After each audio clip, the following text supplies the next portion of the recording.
मंडळ वार्ताहर संघाच्या वतीने आपल्याला मनापासून धन्यवाद देतो। राज्याचे 21वे मुख्यमंत्री म्हणून माननीय फडणवीस साहेबांनी शपथ घेण्यापूर्वी मी त्यांना आणखी एक आठवण करून देतो। 2014 मध्ये ते जेव्हा मुख्यमंत्री झाले तेव्हा आमची ही जवळपास बॉडी तुमच्या सन्मानासाठी त्यावेळेला कार्यकारिणीवर होती। हा योगायोग आहे की आपण पुन्हाही आम्हाला संधी दिलीत। मी राज्याच्या सगळ्या पत्रकारांच्या वतीने आपली शिखर संस्था म्हणून माननीय देवेंद्र फडणवीस साहेबांचं मी मनापासून स्वागत करतो आणि मी आपले अध्यक्ष माननीय प्रमोदजी डोईफोडे यांना विनंती करतो की आपण मनोगत व्यक्त करावं।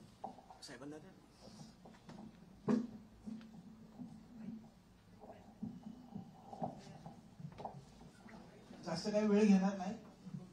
मंत्रालय आणि विधिमंडळ वार्ताहर संघातर्फे प्रथमतः राज्याचे नवनिर्वाचित मुख्यमंत्री देवेंद्रजी फडणवीस साहेब आपल्यासाठी भाऊ आहेत ते मी त्यांचे सुरुवातीलाच स्वागत आणि अभिनंदन करतो। साहेब, लोकसभेची आचारसंहिता लागण्यापूर्वी आपल्या महायुती सरकारने राज्यातील ज्येष्ठ पत्रकारांसाठी जे निवृत्ती वेतन आहे बाळशास्त्री जांभेकर सन्मान योजना तर 20,000चा एक GR काढलेला, परंतु नंतर आम्ही दादांशी पण नंतर कोऑर्डिनेशन केलं परंतु काही अंमलबजावणी झाली नव्हती। मी जास्त काही मागणार नाही। जो GR निघालाय जो 20,000चा त्याची फक्त अंमलबजावणी करावी। आपण राज्यातल्या लाडक्या बहिणींना जसा सन्मान दिला तसा राज्यातील लाडक्या पत्रकारांचा सुद्धा सन्मान करावा। यावेळी फक्त एवढंच मागणी करतो, याच्या पुढे आपल्या गाठी भेटी होतील त्यावेळेस मी अनेक मागण्या करेन आणि पुन्हा एकदा मी माननीय मुख्यमंत्री साहेबांचे दादा वगैरे आलेले आहेत सर्वांचे मी स्वागत करतो, अभिनंदन करतो। धन्यवाद। आपल्यासमोर आपल्या अध्यक्षांनी ज्या अपेक्षा व्यक्त केल्या त्या माननीय मुख्यमंत्री साहेब परिपूर्ण करतील असं मी समजतो। फक्त त्यांना आणखी एक विनंती करतो की गेल्या काही काळापासून 6व्या मजल्यावर होणारी कॅबिनेटच्या नंतरची बैठक पत्रकारांशी संवाद साधणारी ती खूप काळ बंद झालेली आहे। मी माननीय मुख्यमंत्र्यांनी या निमित्तानं विनंती करतो की आपण आश्वासन दिलेलं आहात की खूप चांगलं काम यापुढे होणार आहे, हे काम तात्काळ लोकांपर्यंत पोहोचावं यासाठी ती कॅबिनेट सिस्टम जी आहे आपली ती आपण पुन्हा 6व्या मजल्यावर सुरू करावी अशी मी आपल्याला विनंती करतो। मी आपले अध्यक्ष माननीय प्रमोदजी डोईफोडे यांना विनंती करतो की आपण तमाम पत्रकारांच्या वतीने मंत्रालय वार्ताहर संघाच्या वतीने माननीय मुख्यमंत्र्यांचा आपण सन्मान करावा।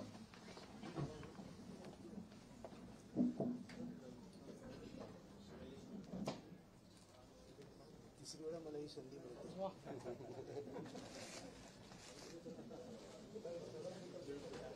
अजून 1-2 वेळा मिळायची इच्छा आहे।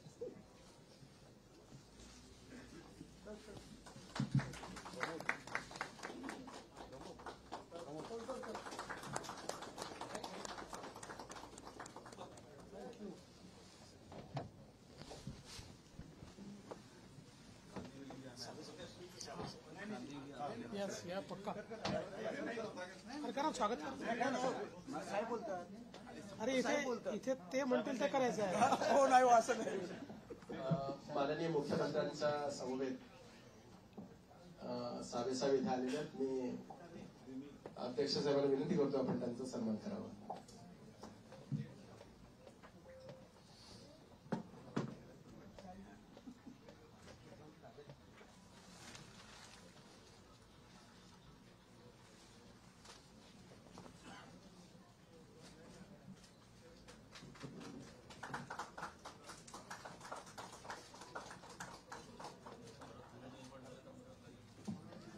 यानंतर आपल्याशी संवाद साधतील माननीय मुख्यमंत्री देवेंद्रजी फडणवीस, पण तत्पूर्वी ते संवाद साधत असताना त्यांच्यामध्ये व्यत्यय होईल असं कोणीही करू नये अशी विनंती आहे। त्यांनी सांगितलं मी खूप वेळ इथे आहे त्यामुळे आपल्याला प्रश्न जेव्हा विचारायचे असतील तेव्हा आपण हात वर करायचा, तेव्हाच आपण प्रश्न विचारता येतील। मी माननीय मुख्यमंत्र्यांना विनंती करतो की आपण संवाद साधावा.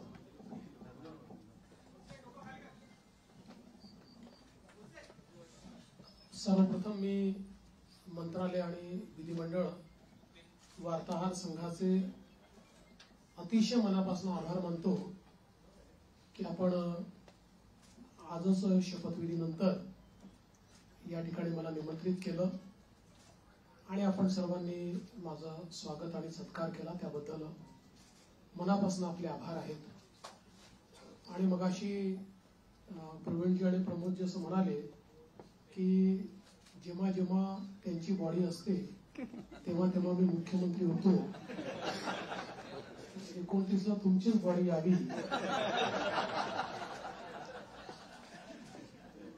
अशी शुभकामना मी तुम्हाला देतो.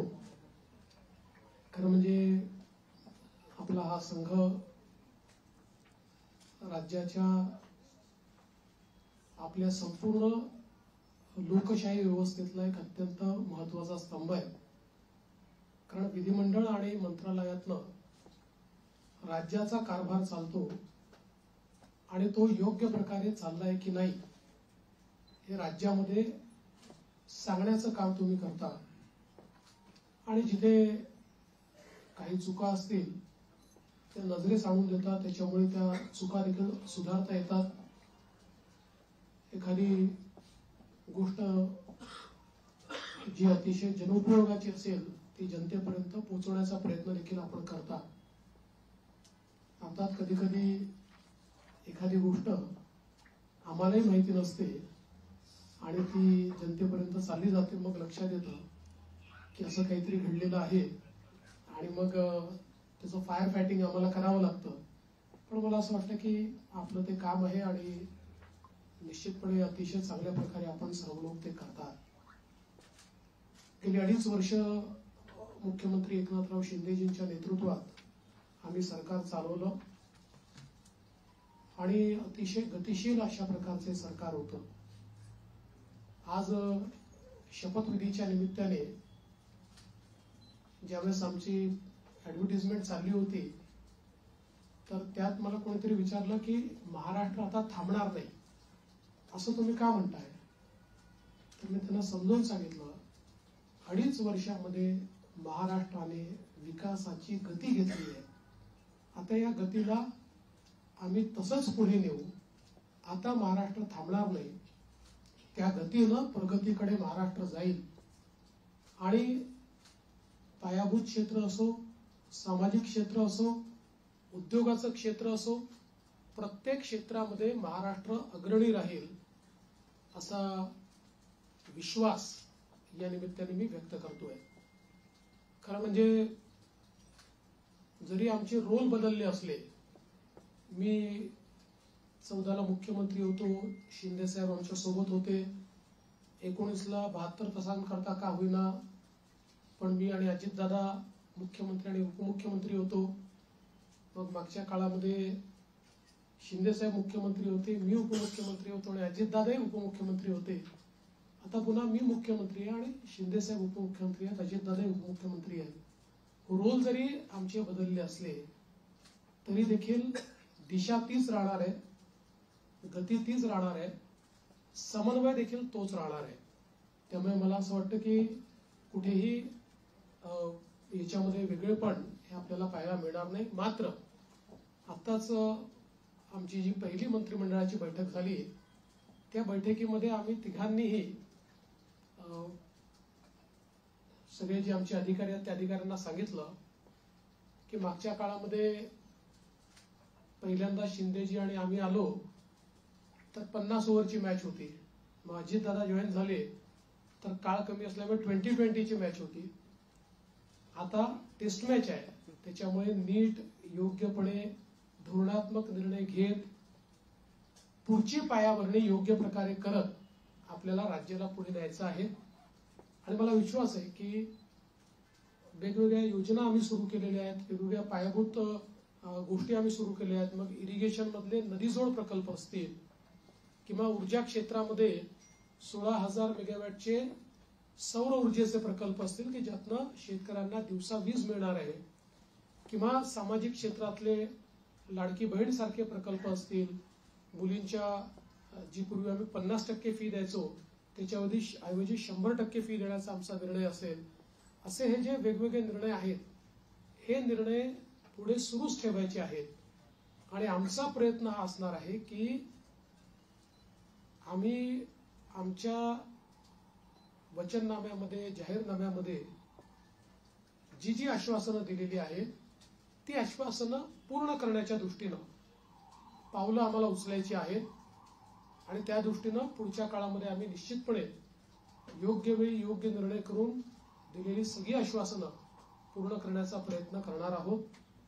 मी या निमित्ताने महाराष्ट्रातल्या जनतेला आश्वासित करू इच्छितो की एक लोकाभिमुख सरकार, सर्व समाजाला सोबत घेऊन चालणारं सरकार हे महाराष्ट्राला पुढच्याही काळात पाहायला मिळेल. आणि अडचणी अनेक येतात, पण त्या अडचणींवर योग्य मार्ग काढत आम्ही मार्गक्रमण करू हा विश्वास मला आहे. मी आपल्या सगळ्यांची देखील या प्रयत्नांमध्ये साथ मागतोय. आपलं देखील एक प्रकारे सहकार्य या सगळ्या प्रयत्नामध्ये असावं अशा प्रकारची आपल्या सर्वांना विनंती करतो. आणि आपल्या माध्यमातून महाराष्ट्राच्या 14 कोटी जनतेला मी आश्वासित करू इच्छितो की हे सरकार पारदर्शीपणे आणि गतिशीलतेनं त्यांच्या कल्याणाकरता काम करेल हा विश्वास मी देतो. एक मिनिट आलोक देशमुख. नमस्कार, मी आलोक देशपांडे. गेली 5 वर्षात आपल्या राज्याने इतकं काय काय बघितलं, द्वेष, आरोप, सगळे काय काय खूप लेवलला सगळं गेलं. ही पुढची 5 वर्ष त्याच्यापेक्षा थोडी वेगळी असतील का? राजकारण थोडं वेगळं असेल का? याच्याबद्दल तुम्ही काय सांगा? पूर्णपणे वेगळं असेल. मी सांगितलं की बदल्याचं राजकारण करायचं नाहीये, तर बदल दाखवेल अशा प्रकारचं राजकारण करायचं आहे. त्यामुळे हे खरं आहे की विरोधकांची संख्या कमी आहे, पण विरोधकांच्या संख्येवर त्यांचा आवाज आम्ही मोजणार नाही किंवा संख्येनुसार त्यांचं मूल्यमापन आम्ही करणार नाही. त्यांनी योग्य विषय मांडले तर त्या विषयाला तेवढ्याच प्रकारचा सन्मान आम्ही देऊ. आणि मला असं वाटतं की पूर्णपणे स्थिर सरकारचे 5 वर्ष हे आपल्याला पाहायला मिळतील. जनतेची अपेक्षा देखील आमच्याकडनं हीच आहे, कारण जे मॅन्डेट जनतेने आम्हाला दिलंय असं मॅन्डेट मिळाल्यानंतर जनतेची अपेक्षा आहे की एक स्थिर सरकार महाराष्ट्राला मिळालं पाहिजे. कुठल्याही प्रकारचे 2019 पासनं तर 22.5 पर्यंत जे वेगवेगळे बदल दिसले अशा प्रकारचे कुठलेही धक्के आता यापुढे लागू नयेत ही जी अपेक्षा आहे ती आम्ही पूर्ण करू. दीपक बातुसे. सर, लाडकी बहीण योजना ज्याचा तुमच्या विजयात मोठा वाटा आहे, 2100 रुपये करण्याची तुम्ही घोषणा केली होती. तो निर्णय साधारणतः कधीपर्यंत होणार? आणि दुसरं, आता एक अशी चर्चा सुरू आहे की 1,500 जेव्हा दिले तेव्हा स्क्रुटिनी कोणतीही झाली नव्हती. आता 2100 देताना स्क्रुटिनी होणार अशी चर्चा आहे. त्या संदर्भात वस्तुस्थिती काय असेल? असं आहे की पहिल्यांदा तर ही योजना आम्ही सुरूच ठेवणार आहोत आणि 2100 देखील आम्ही देणार आहोत. आता बजेटच्या वेळी त्याचा आम्ही विचार करू. आणि शेवटी आपले सगळे आर्थिक सोर्सेस जे आहेत हे सोर्सेस योग्य प्रकारे चॅनलाइज झाल्यानंतरच आपल्याला ते करता येतं. त्याच्यामुळे ते करण्याचा निर्णय पक्का आहे. जी आश्वासनं दिली ती आश्वासनं पूर्ण करू. त्याकरता ज्या व्यवस्था करायच्या त्या व्यवस्था आम्ही आधी करू. स्क्रुटिनीचा जिथपर्यंत सवाल आहे तिथपर्यंत एवढंच आहे की निकषाच्या बाहेर जर कोणी घेतलं असेल, निकषातला जो असेल त्याला कोणालाही त्यातनं कमी करायचं नाहीये. पण काही तक्रारी आल्या आहेत की निकषाच्या बाहेर मिळालेला आहे.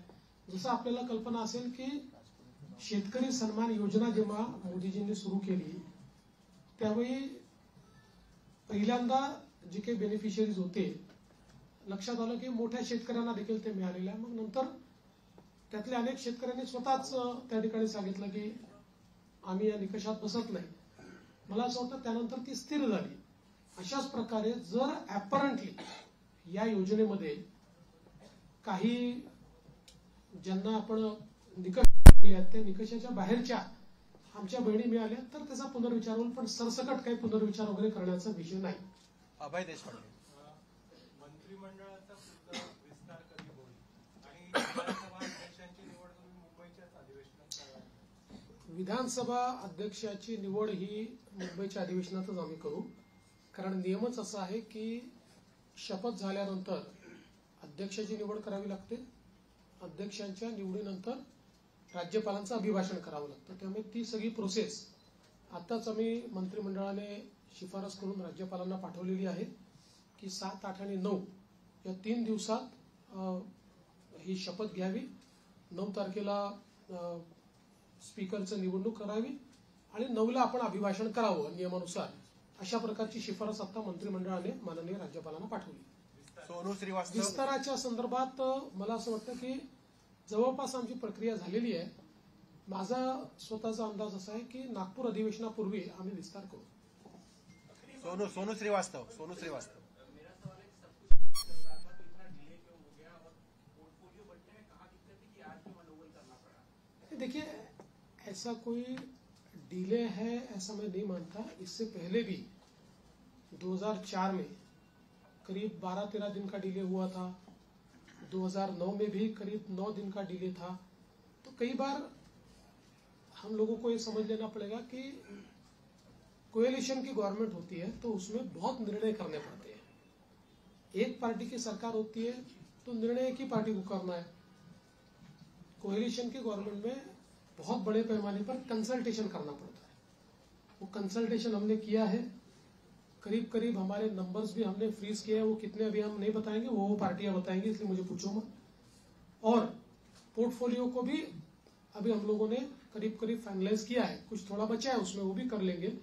तो मुझे लगता है कि अब हमारे सामने जो प्रश्न थे वो प्रश्न धीरे धीरे समाप्त हो गए. प्रवीण राऊत. सीएम साहेब, मागील महायुतीच्या सरकारमध्ये तिन्ही पक्षाकडे जे विभाग होते तेच विभाग राहणार की त्याच्यामध्ये काही बदल होणार? थोडे बहुत बदल होऊ शकतात. फार बदल होतील असं नाही आहे. थोडे बहुत बदल होतील. धर्मेंद्र जोरे. 1 मिनिट. नमस्कार सर. पूर्वीच्या 2014 आणि 1900 वेळी आपलं जे ट्रेनिंग आहे ते आपल्या फ्लॅगशिप प्रोग्रामसाठी जमलं जातं. यावेळी तुमच्या डोक्यात काही अशी कल्पना आहे की मागच्या वेळी तुम्ही एक कायद्याची हमी दिली होती. आज मला आत्मविश्वास आहे की तुमच्या डोक्यात काही काही असेल त्याची जर आज तुम्हाला घोषणा करायची असेल तर आम्हाला सांगा, तर उद्यापासून आम्हाला काहीतरी नाही, काही गोष्टी आहेत डोक्यात, पण अजून माझ्या दोन्ही मित्रांची कन्सल्टेशन बाकी आहे. पण आता माझा फोकस जो आहे ना तो या ज्या काही महत्वाच्या योजना आहेत, जसं नदी जोड प्रकल्प, याचं काम सुरू झालं पाहिजे याच्यावर माझा भर असणार आहे.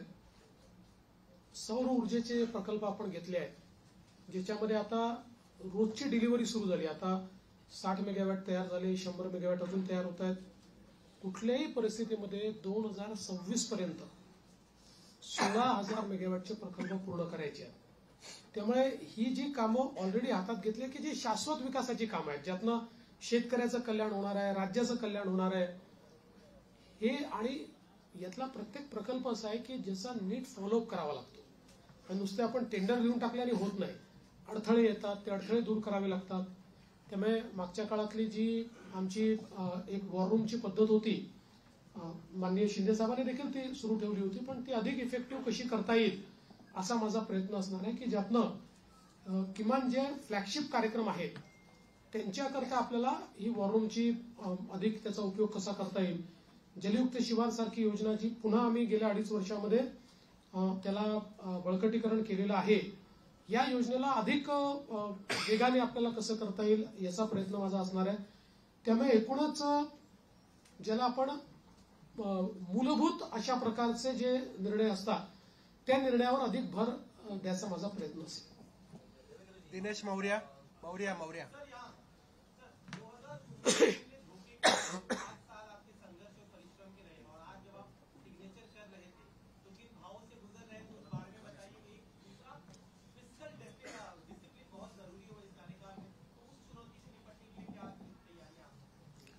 देखिए, मैंने आज जो पहली सिग्नेचर की है वो हमारा जो मुख्यमंत्री आरोग्य सेवा का कक्ष है, उस कक्ष में एक कैंसर रुग्ण को बोन मैरो ट्रांसप्लांट के लिए 5 लाख रुपए मुख्यमंत्री सहायता निधि से देने का निर्णय मैंने किया है. पहली साइन वो मैंने की हुई है। और यहाँ पर हालांकि मेरा अनुभव बहुत है और पिछले 10 सालों से 2.5 साल में विपक्ष का नेता रहा, लेकिन 7.5 साल में सरकार में रहा, तो सरकार का अनुभव भी बहुत है। किंतु जिस प्रकार का मैंडेट इस समय मिला है, मैं ऐसा मानता हूं कि निश्चित रूप से उस मैंडेट का एक प्रेशर, जनता के प्यार का एक प्रेशर हमारे पर है और मैं उसको महसूस करता हूं कि जब अपेक्षाएं बड़ी होती है तो चुनौती भी बड़ी होती है, क्योंकि लोग आपसे अपेक्षा कर रहे हैं, तो निश्चित रूप से उसका प्रेशर मुझ पर है। और जहां तक फिस्कल डिसिप्लिन का सवाल है, तो निश्चित रूप से उसके ऊपर हमको काम करना ही पड़ेगा, क्योंकि हमने बहुत महत्वाकांक्षी योजना की है। देखिए क्या होता है कि नॉर्मली आप सोशल सेक्टर में और इंफ्रास्ट्रक्चर सेक्टर में, दोनों सेक्टर में एक साथ काम करते हैं, लेकिन सोशल सेक्टर का स्पेंडिंग ये हम लोगों ने 4 गुना 5 गुना बढ़ाया है, जो मैं ऐसा मानता हूं कि इकोनॉमिक्स में इसको गलत नहीं माना जाता है, क्योंकि इसका भी एक अपना रिटर्न होता है। इसके सोशल रिटर्न भी होते हैं, इसके इकोनॉमिक रिटर्न भी होते हैं, लेकिन उसका प्रेशर जरूर बजट के ऊपर आता है। तो उस बजट को बैलेंस करना ये हमारा काम होगा, हम उसको करेंगे। सदानंद खोपकर।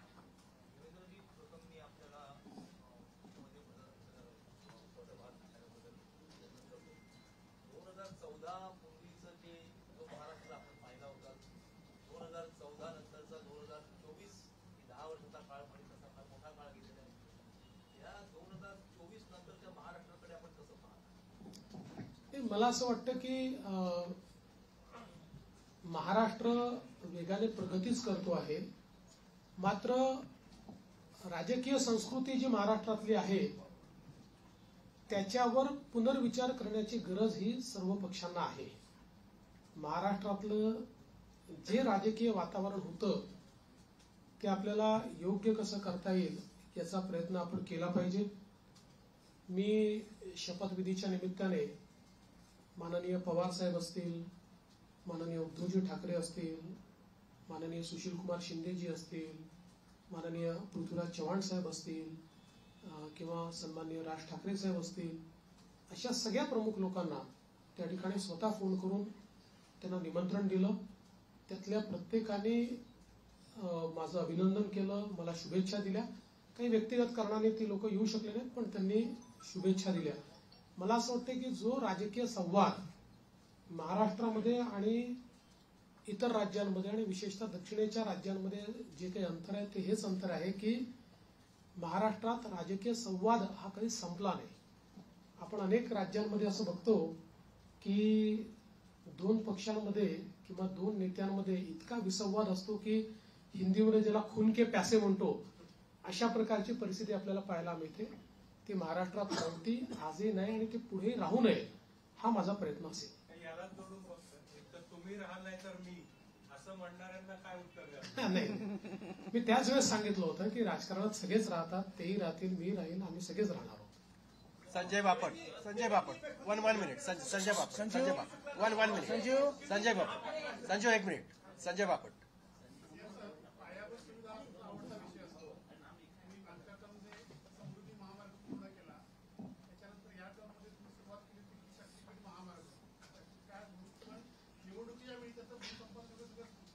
शक्तीपीठ महामार्गाच्या संदर्भात सांगली जिल्ह्यापर्यंत त्याला पूर्ण समर्थन आहे आणि सगळे शेतकरी आमच्याकडे येऊन सांगतात की तुम्ही भूसंपादन करा। सांगली जिल्ह्यातल्या काही भागात त्याला समर्थन आहे, पण कोल्हापूर जिल्हा जिथे सुरू होतो तिथे मात्र त्याला खूप मोठ्या प्रमाणात विरोध आहे।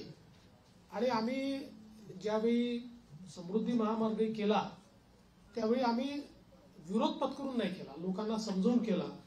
त्यामुळे आमचा यात प्रयत्न असा असेल की ज्या भागापर्यंत विरोध नाही तिथपर्यंतची अलाइनमेंट आता फायनल करायची आणि पुढची अलाइनमेंट जी आहे ती आपल्याला सगळ्यांची चर्चा करून काही पर्यायी अलाइनमेंट काढता येते का याचा विचार आपण करू। कारण शेतकऱ्यांना नाराज करून शेतकऱ्यांच्या जमिनी जबरदस्तीने घेऊन विकास करण्याची मानसिकता आपली नाही आहे। त्यामुळे काही पर्यायी रस्ते तयार करता येतील किंवा त्याला एक्झिस्टिंग जो काही हायवे आहे त्याला कोल्हापूरच्या आधी कुठे जोडता येईल का, किंवा अजून काही एखादा आपल्याला फ्लायओव्हरच्या माध्यमातून काही निर्णय करता येईल का, असं चर्चेतनं मार्ग काढू. पण मला असं वाटतं की सांगली जिल्ह्यापर्यंत तर शक्तीपीठ महामार्गाला मोठ्या प्रमाणात समर्थन आहे. आणि माझा या महामार्गावर एकाच कारणाकरता थोडासा जोर आहे की जसं समृद्धी महामार्गामुळे विदर्भ आणि मराठवाड्यातले विशेषतः संभाजीनगर आणि जालना जिल्ह्याचं चित्र बदललं. म्हणजे आता महाराष्ट्राचं न्यू इंडस्ट्री मॅग्नेट हे पुण्यावरनं हळूहळू, हे पुण्यात शिफ्ट होणारच नाही, पण आता त्याचा विस्तार हा आपल्याला संभाजीनगर आणि जालन्याला होताना दिसतोय. तर अशाच प्रकारे शक्तीपीठ महामार्गामुळे संपूर्ण मराठवाड्याचं चित्र बदलणार आहे, चित्र एकदम. आणि म्हणून त्या महामार्गाचा माझा थोडा आग्रह आहे. पण सगळ्यांशी चर्चा करूनच त्याच्यातला पुढचा निर्णय होईल, तोपर्यंत होणार नाही. संजू शुक्ला नाही, ते असं आहे की तुमची विनंती ही योग्यच आहे. आणि मुंबई गोवा महामार्ग याचा विषय काढला की आम्हाला जरा अडचण होते. म्हणजे गडकरी साहेबांनी तर देशाच्या संसदेत सांगितलं की मी देशाच्या कानाकोपऱ्यात जिथे होऊ शकत नाही तिथे महामार्ग केले, पण या एका महामार्गाने मला फार त्रास दिला. पण मला असं वाटतं आता ते अंतिम टप्प्यात आहे. होणार. संजू शुक्ला संजय बोल.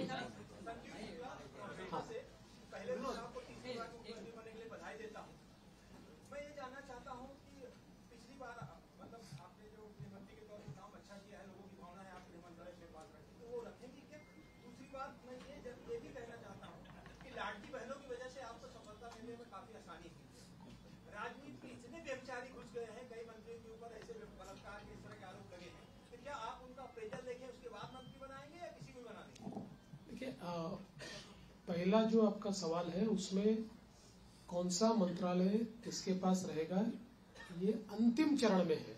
उसका निर्णय तीनों मिलकर करेंगे. यूनिलैटरली उसकी घोषणा मैं नहीं कर सकता. और जहां तक पुराने मंत्रियों का सवाल है तो उसमें निश्चित रूप से सभी के काम का एक मूल्यमापन तो हो रहा है, मूल्यांकन हो रहा है.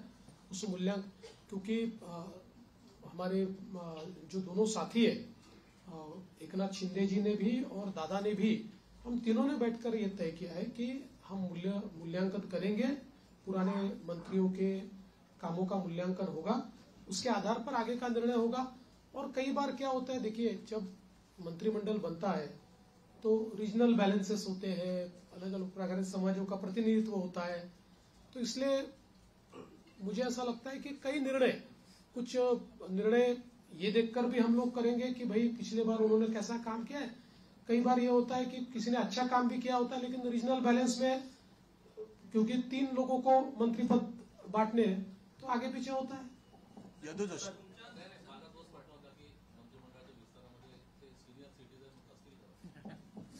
कोणी सिनियर सिटीजन नाही आहे. तुम्ही हे लक्षात ठेवा, राजकारणामध्ये जोपर्यंत जनता ठरवत नाही तोपर्यंत कोणी म्हातारे होत नाही, कोणी रिटायर होत नाही. विनोद जगदाळे.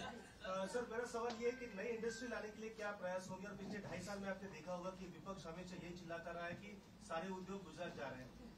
देखिए, विपक्ष को तो बार बार जवाब दिया है, आंकड़ों से दिया है. आज आपको एक और नया आंकड़ा बताता हूं कि पिछले पूरे साल में हमको जितना एफडीआई मिला उसका 90% एफडीआई 6 महीने में मिल गया. तो आप समझ सकते हो कि कितना इनफ्लो इंडस्ट्री का आ रहा है. और जल्दी ही कुछ इंडस्ट्रीज की घोषणा मैं करूंगा. मेरी बातचीत अंतिम चरण में है कि जिनको महाराष्ट्र को पाकर, उन इंडस्ट्रीज को पाकर बहुत महाराष्ट्र को खुशी होगी, ऐसी कई इंडस्ट्रीज के साथ मेरी चर्चा अंतिम चरण में. अजय वैद्य एक मिनिट. अजय वैद्य. आपण अनेक कल्याणकारी योजना सुरू केलेल्या आहेत. प्रश्न असा असतो की त्याची जी अंमलबजावणी असते त्यावर अनेकदा असं बघायला मिळतं की काही जे पात्र असतात पण त्यांना म्हणजे काही तांत्रिक कारणामुळे किंवा नीट माहिती नसल्यामुळे त्याचा लाभ मिळत नाही. म्हणजे जर 100% 70% लोकांना मिळाला, म्हणजे पात्र असणे 30%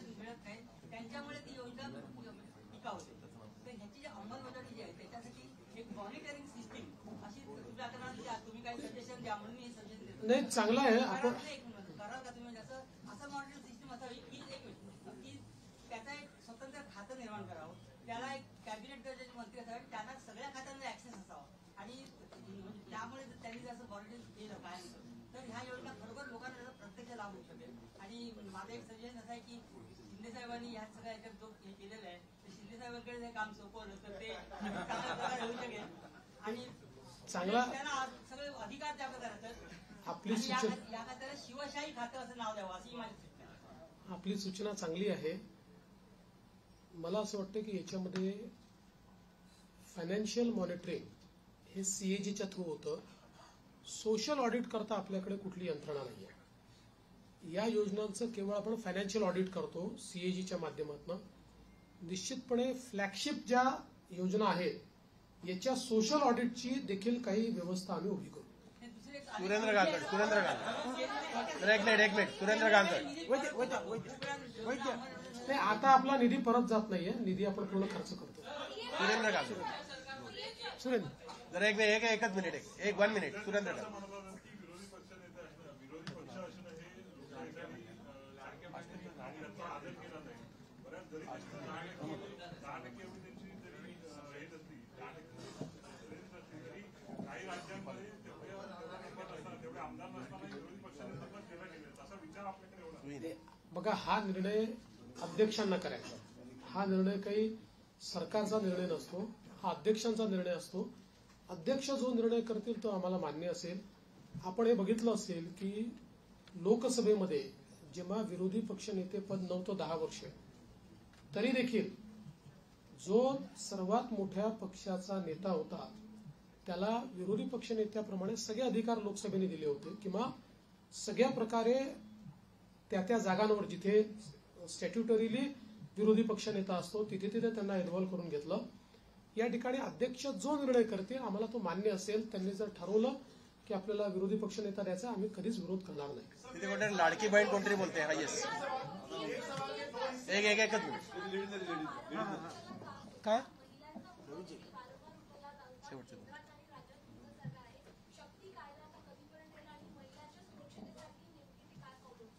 बघा, शक्ती कायद्याच्या संदर्भात प्रॉब्लेम असा झाला की शक्ती कायदा आपला गेल्यानंतर दरम्यानच्या काळामध्ये वेगवेगळ्या डिपार्टमेंटला तो गेला, कारण आपला कायदा हा केंद्राच्या अनेक कायद्यांवर अधिक्षेप करणारा होता आणि त्यासोबत काही तरतुदी आपल्या ज्या होत्या त्या संदर्भात काही विसंगत निर्णय, म्हणजे त्यापेक्षा वेगळे निर्णय, विसंगत म्हणजे वेगळे निर्णय हे सुप्रीम कोर्टाने दिले होते. म्हणून तो कायदा त्या ठिकाणी चर्चेमध्ये होता. दरम्यानच्या काळामध्ये केंद्र सरकारने 3 नवीन कायदे तयार केले आणि या 3 नवीन कायद्यांमधल्या त्यांनी ज्या तरतुदी केल्या जवळपास आपण ज्या तरतुदी केलेल्या आहेत तशा तरतुदी त्या कायद्यांमध्ये आहेत आणि आता पुन्हा त्या कायद्याशी आपल्या काही तरतुदी विसंगत होत आहेत. त्यामुळे आता केंद्र सरकारशी त्या संदर्भात चर्चा करावी लागेल. जसं आपण बघितलं असेल तर आता या नवीन कायद्यांमध्ये एक इंडिपेंडंट चॅप्टर हा रेपवर तयार झालेला आहे. फाशीपर्यंतची शिक्षा जी आधीच्या कायद्यांमध्ये नव्हती ती आता या नवीन ज्या आपण जी न्यायसंहिता केलेली आहे त्याच्यामध्ये ठेवलेली आहे. त्यामुळे आता या संदर्भात एकदा केंद्र सरकारशी चर्चा करून आवश्यक असेल तर कदाचित आपल्या कायद्यांमध्ये बदल करावा लागेल. प्रसाद पाटील 1 मिनिट प्रसाद पाटील एक 1 मिनिट प्रसाद पाटील.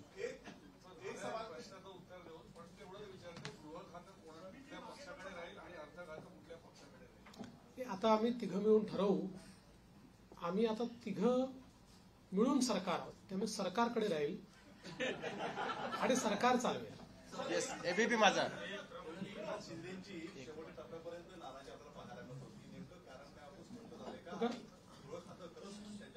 मी तुम्हाला 100% सांगतो त्यांची बिलकुल नाराजी नव्हती.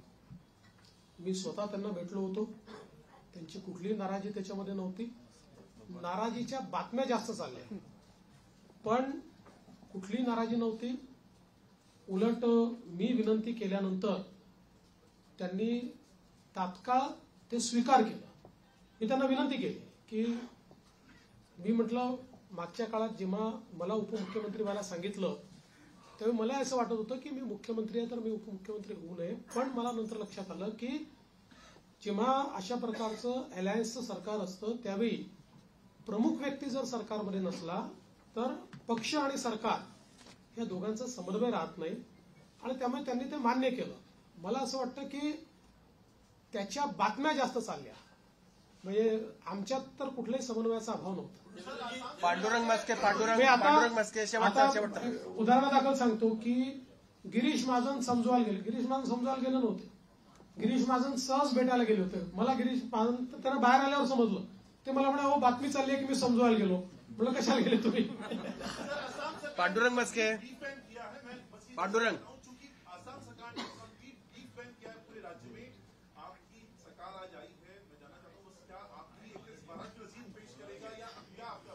देखिए, गोवंश हत्या बंदी का कानून हमने पिछले समय मंजूर किया है. हमारे यहाँ पर गोवंश केवल गाय नहीं, गोवंश की हत्या नहीं की जा सकती है. उस कानून को कड़ाई से हम लोग लागू कर रहे हैं. शेवटचे ते मस्के पांडुरंग मस्के पांडुरंग एक बोला ना.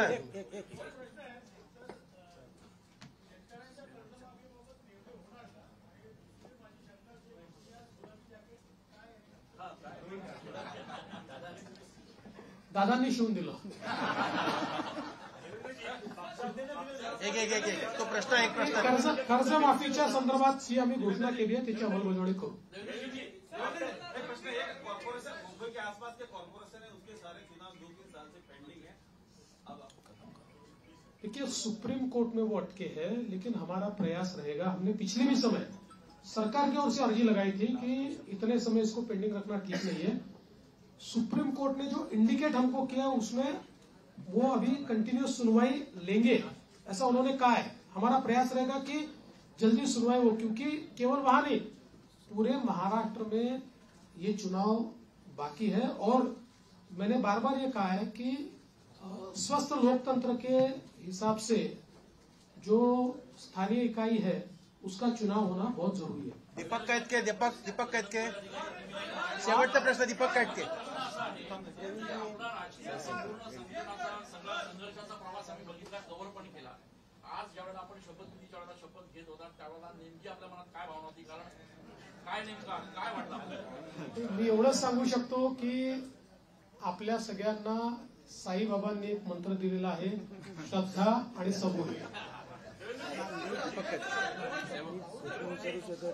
शेवटचा प्रश्न प्रेमानंद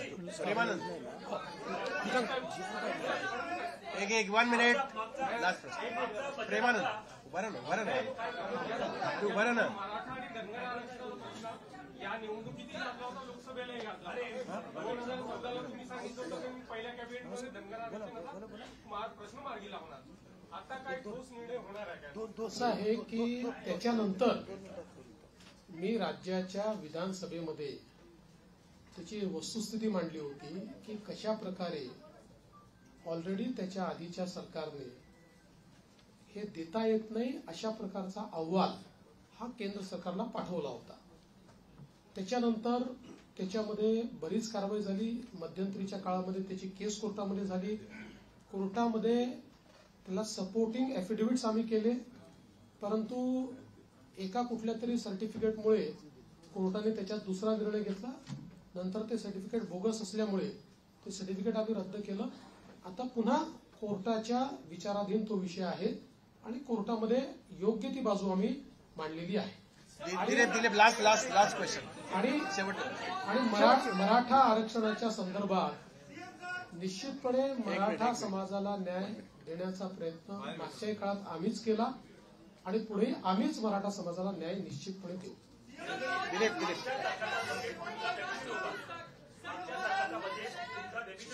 एक काय सर 2019 से लेकर 2024 तक खासकर लॉ एंड ऑर्डर को लेकर आपको हमेशा गृह मंत्रालय आपके पास था, विरोधी पक्ष आपको टारगेट करता रहा. पूरा 5 साल का कार्यकाल अब आपके पास है, अपनी मेजोरिटी है. क्या महाराष्ट्र शांत रहेगा, महाराष्ट्र मजबूत रहेगा? और दूसरा सवाल, खासकर प्रचार के दौरान भी जात के यहाँ झंझट रहे, कास्ट सेंसस की बात होती है, वजीर कौर ने बार बार की, तो क्या कास्ट सेंसस को लेकर भी सरकार का ये एजेंडे पर होगा? देखिए, पत्रकारों के लिए आपने कानून बनाया था, लेकिन उसका अभी झाला विषय नोटिफिकेशन नहीं निकला है, उसको और लेकर आप क्या सोच रहे हैं? बोल कि पहला आपने क्या कहा था? देखो उनके उसमें मैं भूल गया। कायदा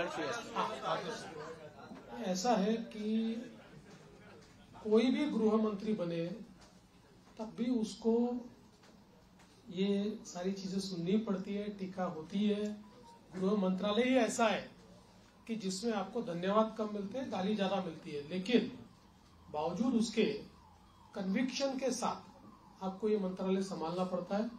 मैंने कन्विक्शन के साथ उसको संभाला और मैं इतना ही आपको कहता हूं कि इस कार्यकाल में भी हमारी सरकार गृह मंत्रालय के माध्यम से महाराष्ट्र में कानून व्यवस्था अच्छी रहे, महाराष्ट्र के लोगों को सुरक्षित लगे, इस प्रकार के सारे उपाय करेगी। पत्रकार एक मिनट देखिए, भारतीय जनता पार्टी की भूमिका ये बार बार हमने स्पष्ट की है कि कास्ट सेंसस को हमारा विरोध नहीं है। जो पहला कास्ट सेंसस बिहार में हुआ हमारे समर्थन से ही हुआ है। हमारा हमेशा इतना ही कहना है कि कास्ट सेंसस को वेपनाइज मत करो। कास्ट सेंसस का वेपन के रूप में अगर उपयोग किया तो जो माइक्रो समाज है, संख्या में कम समाज है, विशेष रूप से माइक्रो ओबीसीज है, इनके ऊपर उसका अन्याय हो सकता है। इसलिए कास्ट सेंसस अगर करना है तो उसका पहले क्या हमको उसमें से पाना है ये हमने तय करना चाहिए, उस प्रकार से उसको करना चाहिए। उसको राजनीतिक वेपन बनाने की कोशिश अगर होगी तो समाज में विघटन होगा।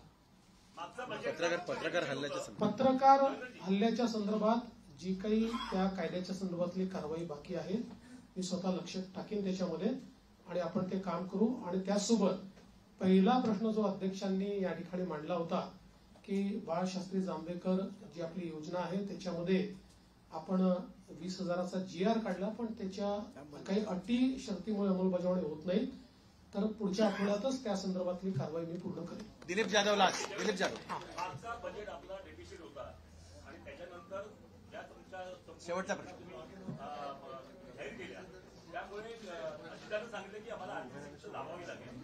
नंबर 1 नंबर 2 कोरोनाचं पॅकेज आपण मागणी जाहीर केलं होतं, त्याचा पुढे काय? पहिली गोष्ट अशी आहे की विकसनशील अर्थव्यवस्थेमध्ये बजेट हे डेफिसिटच असतं। गेल्या 20 वर्षामध्ये फक्त मला असं वाटतं एक 17-18चं बजेट होतं की ज्यात आपण रेव्हेन्यू सरप्लस होतो, बजेट डेफिसिटच होतो पण रेव्हेन्यू डेफिसिट नव्हतं। त्यामुळे डेफिसिट असणं हे काही गैर आहे असं माझं मत नाहीये। फक्त पैसा कशावर खर्च होतो, त्यातनं आपल्याला आउटपुट काय मिळतो, या गोष्टी महत्वाच्या असतात।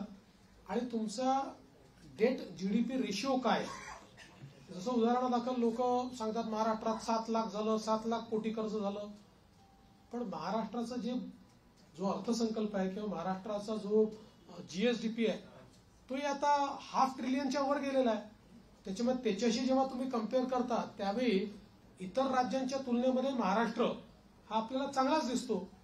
अर्थात आता ज्या कल्याणकारी योजना आम्ही घेतलेल्या आहेत त्याचा 2-3% भार हा पुन्हा ऋणभार म्हणून त्या ठिकाणी आम्हाला पडणार आहे, पण त्याचवेळी त्यातनं जे सोशल बेनिफिट मिळेल आणि कॅस्केडिंग त्यातनं जे इकॉनॉमिक बेनिफिट मिळेल त्यातनं पुढच्या 3-4 वर्षामध्ये आम्ही त्याची भरपाई करू शकू। म्हणून मला असं वाटतं की फार याची चिंता करू नये की डेफिसिट आहे, याची चिंता केली पाहिजे की डेफिसिट कशामुळे होत आहे। जो पैसा चाललाय तो सामाजिक क्षेत्रात किंवा इन्फ्रास्ट्रक्चरच्या क्षेत्रात योग्य वापरला जातोय की नाही, तो प्रयत्न आम्ही करू। आभार मानतील आपल्या सर एकच आपलं पुरस्कार वितरण व्हायचं अधिवेशन झालं नागपूरचं की फक्त आम्हाला एक 15-20 मिनिटं आपला पुरस्कार पत्रकार कक्षाला भेट देतात आणि पत्रकारांशी संवाद साधतात। या परंपरेला मान देऊन मुख्यमंत्री देवेंद्र फडणवीस आगे ते उपस्थित राहिले आणि त्यांनी आपले विचार मांडले। त्याबद्दल मंत्रालय आणि विधिमंडळ वार्ताहर संघातर्फे मी त्यांचे मनापासून आभार मानतो। तसेच त्यांच्या नवीन सरकारला मंत्रालय आणि विधिमंडळ वार्ताहर संघातर्फे शुभेच्छा देतो आणि याचबरोबर हा कार्यक्रम संपला असे जाहीर करतो. धन्यवाद.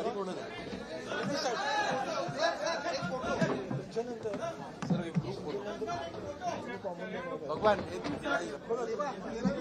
चला लवकर या पत्रकारांमधला लाडू आता देऊ नका घेऊ नका.